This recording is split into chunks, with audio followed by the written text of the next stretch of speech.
Good afternoon.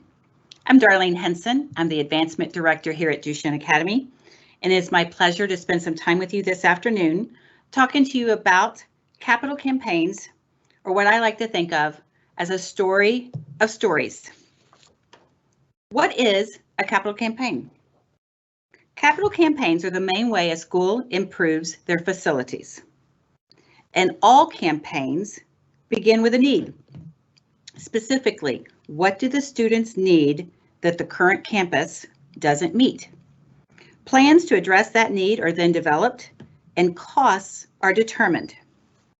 Families and the community are asked to help meet the needs of the girls by making gifts to the school. And this is what we call fundraising. If we want to take a look at the first 50 years of facility improvement at Duchesne, it looks like this.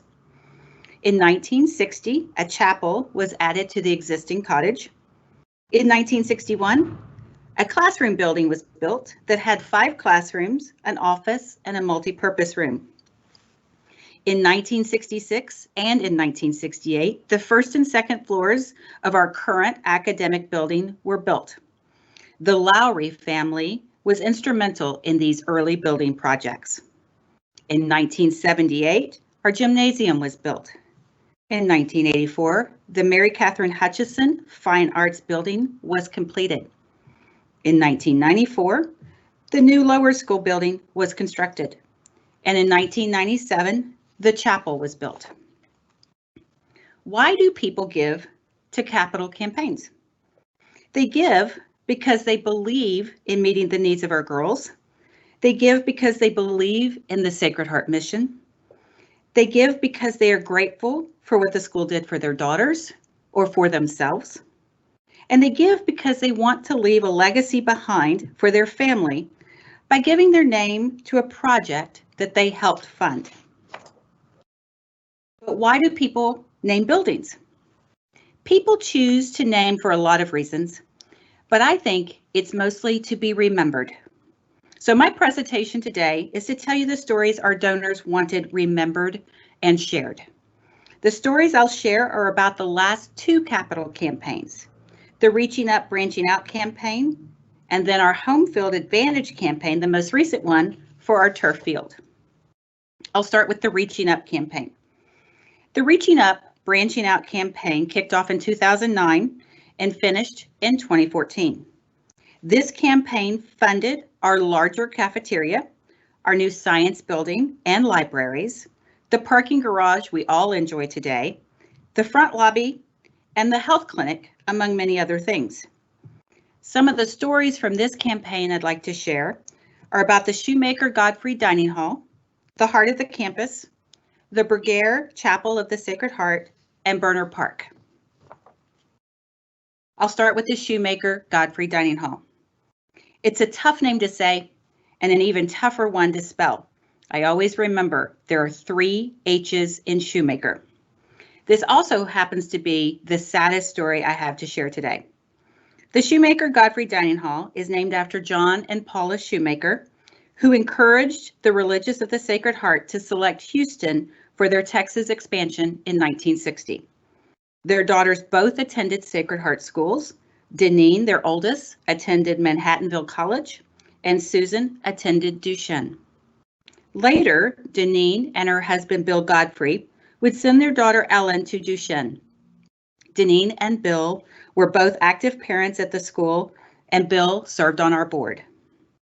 In 1974, Deneen, Bill, Ellen, and her brother Billy tragically perished in an airplane crash in Colorado. Ellen was a junior at Duchesne at the time. Their sons Mark and Andrew survived, and their youngest daughter, Paula Deneen, did not go on the trip. Close family friends of the Shoemakers, TR and Isla Reckling, also grandparents of Duchesne students, made a gift to this campaign in memory of their dear close friends. The heart of the campus. You've walked past this when you've walked in the front doors to the school. Inside the circle, near the Sacred Heart symbol, are the names of every religious of the Sacred Heart that ever served at Duchesne. If you look closely, you'll see Sister Karam's name and Sister Care's name among the many. Vergere Family Chapel of the Sacred Heart. Again, you've seen the name on the sign outside and inside our beloved chapel. But here's what you may not know. Philip and his wife Cheryl were active volunteers at Duchesne while their daughter Emily was a student. Philip even served as chair of the board in 1987.